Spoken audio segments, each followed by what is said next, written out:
ये क्वेश्चन है, इसमें दिया है 2k-1, 7 तथा 3 के एक समांतर श्रेणी, मतलब समांतर श्रेणी का मतलब होता है एपी। इसमें बोला है कि एपी और समांतर श्रेणी हम किसे बोलते हैं, जिसका मतलब कि अंतर समान हो, जैसे कि 2, 4, 6। इसमें अंतर कितना है, इसमें 2 2 का अंतर है, 2 2 का अंतर है। इसका अंतर भी समान है, इसलिए इसको बोलते हैं, जिसका अंतर समान हो उसे बोलते हैं समांतर श्रेणी। समान अंतर, जिनका समान अंतर हो उसे बोलते हैं समांतर श्रेणी।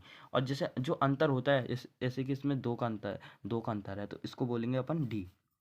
ठीक है।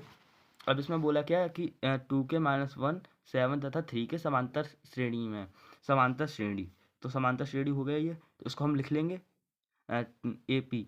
समांतर श्रेणी को हम ए पी भी बोलते हैं, इसलिए इसको हमने ऐसे लिख लिया। अब इसमें आपको पता होगा कि पहली होती है A1, दूसरी A2 और तीसरी A3। पहली A1, दूसरी A2, तीसरी A3। अब इसमें हम लिख लेंगे A1 क्या है, A2 क्या है, A3 क्या है।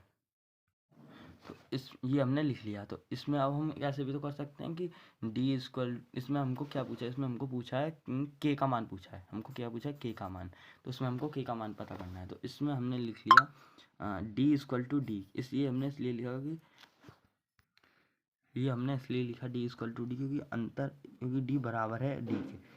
ठीक है। अब डी हम क्या लिख सकते हैं, डी हम निकालने का फॉर्मूला क्या होता है, ऐसा ए पी में डी निकालने का फॉर्मूला क्या होता है, ए पी में डी निकालने का फॉर्मूला होता है A2 - A1। ठीक है। तो अब इस डी की जगह हम ये भी तो लिख सकते हैं A2 - A1। तो हमने ये लिख लिया। अब हमने एक जगह A2 - A1 लिख दिया, तो इस वाले डी का काम तो हो गया, अब इसका करना है। अब हमने A2 - A1 लिख लिया, तो अब ये इधर हम ये तो लिख नहीं सकते, तो इसलिए दूसरी लिखेंगे। तो इसमें 3 पद है ना, तो इसलिए हम A3 - A2 लिख लिया हमने। इसमें 3 पद हैं, देखो 1 2 3, तो अब इसमें से इसको जाएंगे तभी तो डी आएगी, इसलिए हमने A3 - A2 लिख लिया। अब इसमें पुट कर देंगे वैल्यू। A2 की वैल्यू क्या है, A2 की वैल्यू है 7, तो A2 की वैल्यू है 7, तो हमने 7 लिख लिया। और A1 की वैल्यू है 2k-1, तो हमने 2k-1 लिख दिया। तो इसलिए तो इक्वल टू फिर A3 की क्या है 3k, और A2 की क्या है 7, इसलिए हमने ये लिख लिया। अब ब्रैकेट खोलेंगे, माइनस प्लस माइनस, और माइनस माइनस प्लस, और फिर इधर आ गए। अब ऐसे ऐसे का ऐसे ही रहेगा।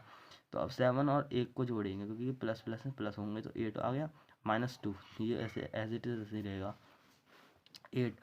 अब इधर 7 को जब हम इधर लाएंगे तो ये प्लस का हो जाएगा, 7 को -7 को जब हम, ये -7 है, इसको इधर लाएंगे, इस -7 को इधर लाएंगे तो प्लस का हो जाएगा, और इस -2 को भगा देंगे, मतलब इस -7 को इधर लाएंगे तो ये प्लस का हो जाएगा, और इस -2 को उधर ले जाएंगे तो ये भी माइनस का, तो ये भी प्लस का हो जाएगा। तो इस -7 को लाए तो ये हो गया प्लस का 7, -2 को उधर भेजा तो ये भी हो गया प्लस का 2। तो इनको जोड़ देंगे 15, और इनको इनको भी जोड़ देंगे 5 आ गया। अब इधर ये दोनों इक्वल टू है, तो इसको हम इधर लिखना, इसको उधर लिखना, कोई प्रॉब्लम नहीं है ना, इसलिए हमने ये लिख लिया। अब 5 के इक्वल टू 15 हो गया। अब इसमें से के की वैल्यू हमको निकालनी है, तो के इक्वल टू 15/5 लिख सकते हैं, तो इसको इधर ले जा सकते हैं, इसको हम भाग में ला सकते हैं।